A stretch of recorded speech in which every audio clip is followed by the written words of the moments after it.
जय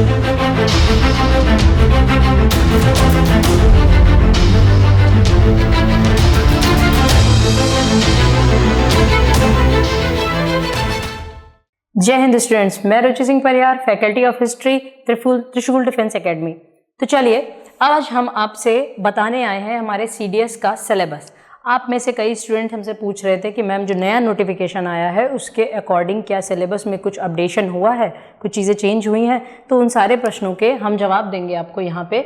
तो अगर हमारा नोटिफिकेशन आया है 90 पेजेस का, उसमें हमारे सीडीएस स्पेसिफिक जो जनरल नॉलेज के लिए, यानी कि जो हमारा जीएटी का पेपर जो जनरल एबिलिटी, उसमें हमारा साइंस भी आता है, तो उसको हटा के अगर हम केवल जनरल नॉलेज में देखें तो जनरल नॉलेज के लिए यहाँ पे क्या लिखा है कि general knowledge including knowledge of current events and of सच, यानी कि हमें करंट इवेंट्स का जो हमें नॉलेज रखना है, current events and of such matter of everyday observation and experience in their scientific aspect as may be expected of an educated person who has not made a special study of any scientific subject.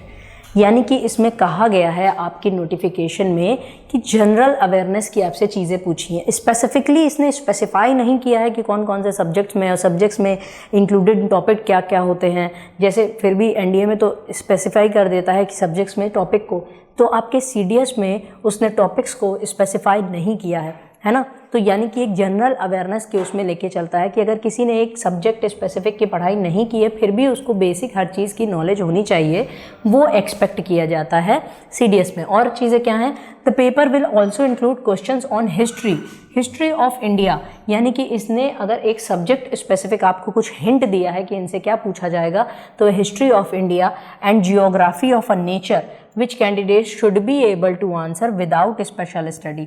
यानी कि geography और history को तो इन्होंने एक तरह से क्या कर दिया, सब्जेक्ट एटलीस्ट क्या कर दिया, मेंशन कर दिया कि ज्योग्राफी और हिस्ट्री। तो आप कहेंगे कि मैम ये जो पॉलिटी है अपना, और ये जो आपका इकोनॉमिक्स है, सॉरी है ना, यहाँ पे एक मिनट इसको फिर से कर देते हैं। आप कहेंगे कि यहाँ पे ये जो अपना पॉलिटी है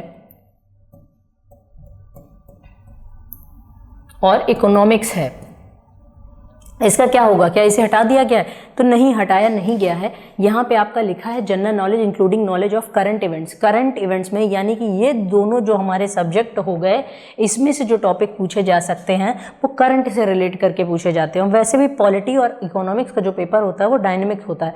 डायनेमिक यानी कि करंट में जो चीज़ें चल रही हैं उससे रिलेट करके क्वेश्चन पूछे जाते हैं। हिस्ट्री और ज्योग्राफी के क्वेश्चन हमारे स्टैटिक क्वेश्चन आ सकते हैं, यानी कि अब ज़्यादा से ज़्यादा जो फोकस किया जा रहा है वो किस पे किया जा रहा है, डिफेंस की तरफ से, यूपीएससी की तरफ से वो फोकस किया जा रहा है आपका करंट अफेयर पे, यानी कि करंट में क्या क्या चीज़ें चल रही हैं। बिकॉज समटाइम्स जैसे हम आपको हिस्ट्री की क्लास में बताते रहते हैं कि हिस्ट्री को भी करंट से रिलेट करके पूछते हैं। अब आप कहेंगे मैम हिस्ट्री को कैसे करंट से रिलेट करके पूछते हैं, तो मैंने बताया कि जैसे अगर कोई भी आंदोलन हुआ है, अगर उसकी 100वीं वर्षगांठ हो रही है, या कोई भी अपने जैसे राजनेता रहे हों, जैसे गांधी जी की जब 150वीं वर्षगांठ हुई थी तो उसमें हमारा स्वच्छ भारत मिशन चलाया गया था, है ना, अभियान। तो उस तरह से मतलब ये जो सारी चीज़ें की जाती हैं, तो इस तरह से वो चीज़ जो करंट में बनी रहती है तो उससे रिलेट करके क्वेश्चन पूछे जाते हैं।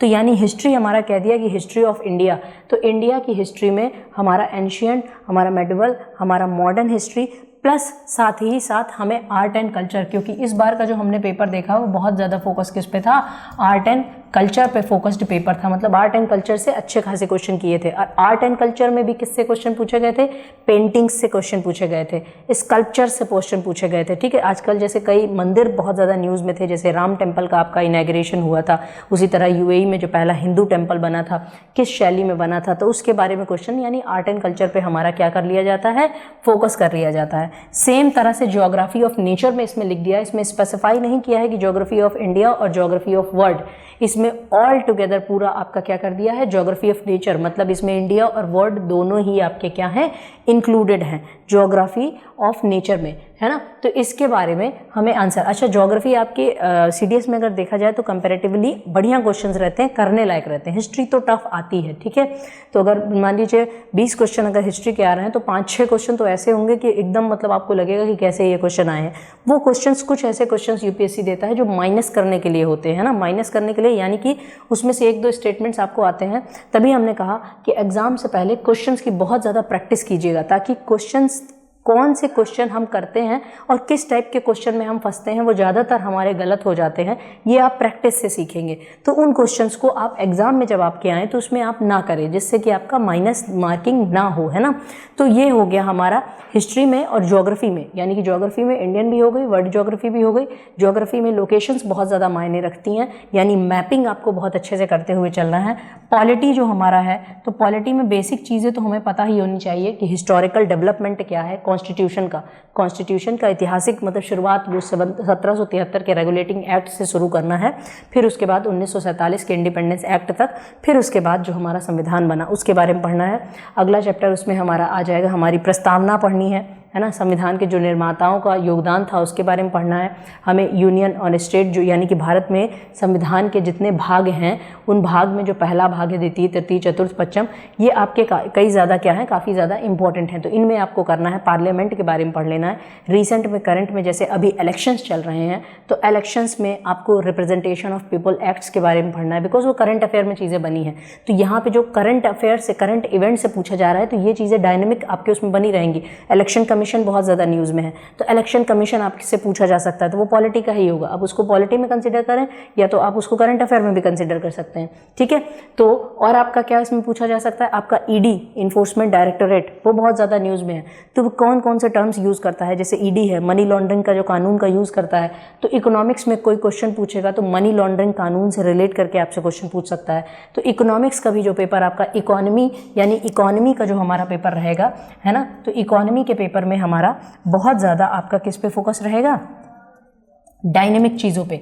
जैसे कि अगर आरबीआई की बायलैटरल जो मंथली पॉलिसी आती है, उसमें उसने क्या क्या चेंजेस किए, इस तरह के। तो इकोनॉमी में हमें कुछ टॉपिक्स पढ़ने होते हैं, हमें बेसिक टर्मिनोलॉजी पढ़नी होती है, जीडीपी, जीएनबी, ये सारे क्या है, एनडीपी क्या है, एनएनपी क्या है, नेट इनकम कैसे निकाली जाती है। इन्फ्लेशन का चैप्टर हमारा मोस्ट इंपॉर्टेंट होता है, इन्फ्लेशन कितने प्रकार की होती हैं, कैसे देश इसको कंट्रोल करता है, आरबीआई के पास कौन कौन से ऐसे तरीके हैं, कौन कौन से हथियार है जिससे आरबीआई इन्फ्लेशन को कंट्रोल करता है।